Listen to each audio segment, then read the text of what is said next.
اعوذ باللہ من الشیطان الرجیم بسم اللہ الرحمن الرحیم افامنوا کیا پھر وہ بے خوف ہو گئے مکر اللہ اللہ کی خفیہ تدبیر سے فلا یأمن پس نہیں بے خوف ہوتا مکر اللہ اللہ کی خفیہ تدبیر سے الا سوائے قوم الخاسرون سوائے تباہ و برباد ہونے والے کے کیا پھر وہ بے خوف ہوئے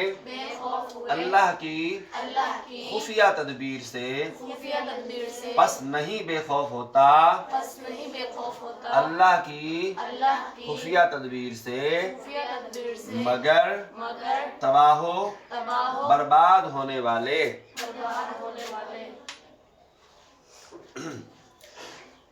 الحمدللہ رب العالمین اللہ رب العالمین کی توفیق سے ہم نے قرآن مجید فرقان حمید کی آیت نمبر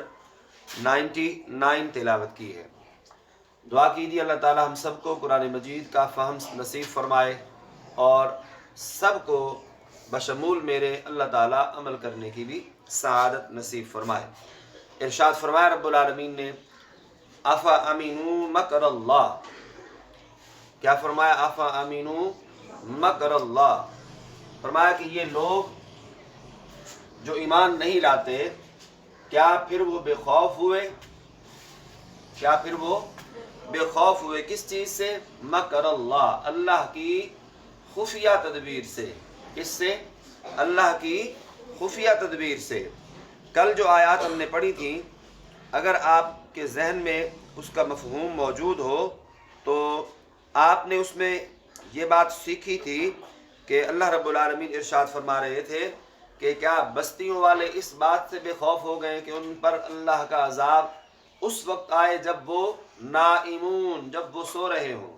یا بستیوں والے اس بات سے بے خوف ہو گئے کہ ان پر اللہ کا عذاب اس وقت آئے جب وہ کھیل کود میں ہوں، اپنے کام کاج میں مصروف ہوں، دن کی روشنی کے اندر اللہ تبارک و تعالیٰ ان پہ عذاب نازل فرمائے۔ تو آج اسی آیت کو کنٹینیو کرتے ہوئے اسی بات کو آگے جاری رکھتے ہوئے اللہ رب العالمین ارشاد فرماتے ہیں کہ کیا لوگ اس بات سے بے خوف ہو گئے ہیں، اللہ کی خفیہ تدبیر سے بے خوف ہو گئے ہیں۔ یہاں پہ لفظ آیا مکر، یہ لفظ آپ نے تیسرے پارے میں بھی سورہ آل عمران کے اندر بھی یہ لفظ آیا ہے وَمَكَرُوا مَكَرَ اللَّهُ وَاللَّهُ خَيْرُ الْمَاكِرِينَ، اور یہاں بھی یہ لفظ آیا۔ اس کا بعض مفسرین نے، بعض مترجمین نے یہ ترجمہ کیا ہے مکر سے مراد انہوں نے یہاں پر جیسے دھوکہ ہوتا ہے، ٹھیک ہے، مکر فراڈ ہوتا ہے، دھوکہ ہوتا ہے، تو انہوں نے اس کا معنی کرتے ہوئے بہت زیادہ بے ادبی کا جو ہے وہ بے ادبی کی ہے اللہ رب العالمین کی شان میں۔ دیکھیے اگر یوں کہا جائے، ذرا غور سے سنیے گا کہ مکر کیا کافروں نے، مکر کیا کافروں نے اور مکر کیا اللہ نے، اور بے شک اللہ بہت زیادہ مکر کرنے والا ہے۔ مکر کرنا، فراڈ کرنا، دھوکہ دینا یہ اللہ کی شان کے لائق نہیں ہے۔ تو ہمارے علماء نے اس کو بڑے اچھے اور احسن انداز سے اس کا ترجمہ کرتے ہوئے کہ جس سے اللہ رب العالمین کی شان میں بے ادبی نہ ہو، گستاخی نہ ہو، ادب میں رہتے ہوئے اس لفظ کو انہوں نے اس انداز سے ترجمہ کیا ہے جس سے اللہ کی عظمت بیان ہو، شان بیان ہو۔ انہوں نے یہاں پہ یہ لکھا کہ وہ پھر وہ بے خوف ہوئے اللہ کی خفیہ تدبیر سے۔ اللہ کی خفیہ، یہاں پہ مکر کا معنی مکر نہیں کریں گے ہم، بلکہ کیا کریں گے؟ اللہ کی، بولیے نا، اللہ کی خفیہ تدبیر، اللہ کی خفیہ تدبیر۔ اور پھر فلا یأمن مکر اللہ، یہاں پہ اللہ فرماتے ہیں کہ پس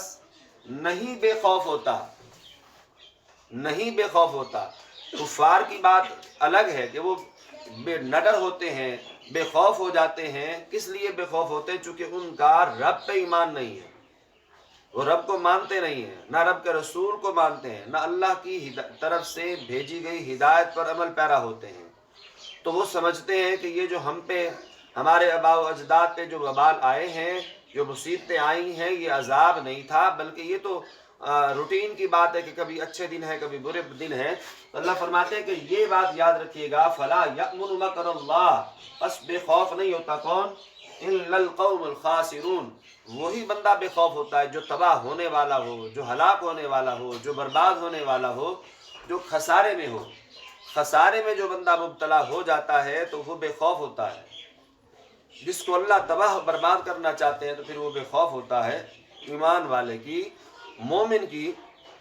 شان یہ ہے کہ وہ ہر وقت، ہر گھڑی اپنے رب کے ساتھ، اپنے رب پہ توکل کرتا ہے، اپنے رب پہ ایمان مضبوط کرتا ہے، اپنے رب کی ذات پر یقین رکھتا ہے، اور یہ ایمان، یہ تیقن، یہ یقین اس بندے کو پھر بے خوف نہیں ہونے دیتا۔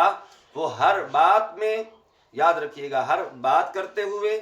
وہ اللہ کا ڈر دل میں رکھے گا، ہر وعدہ کرتے ہوئے خوف خدا دل میں رکھے گا، ہر کام کرتے ہوئے وہ خوف خدا دل میں رکھے گا۔ جو کچھ بھی وہ کر رہا ہے دنیا میں، اپنی ایک ایک سانس لیتے ہوئے بھی وہ سوچے گا،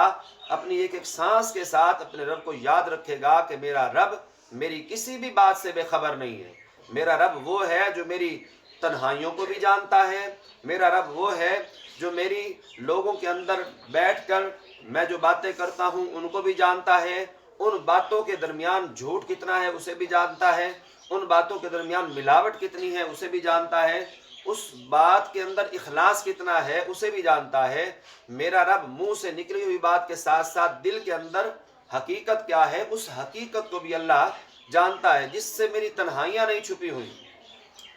جس سے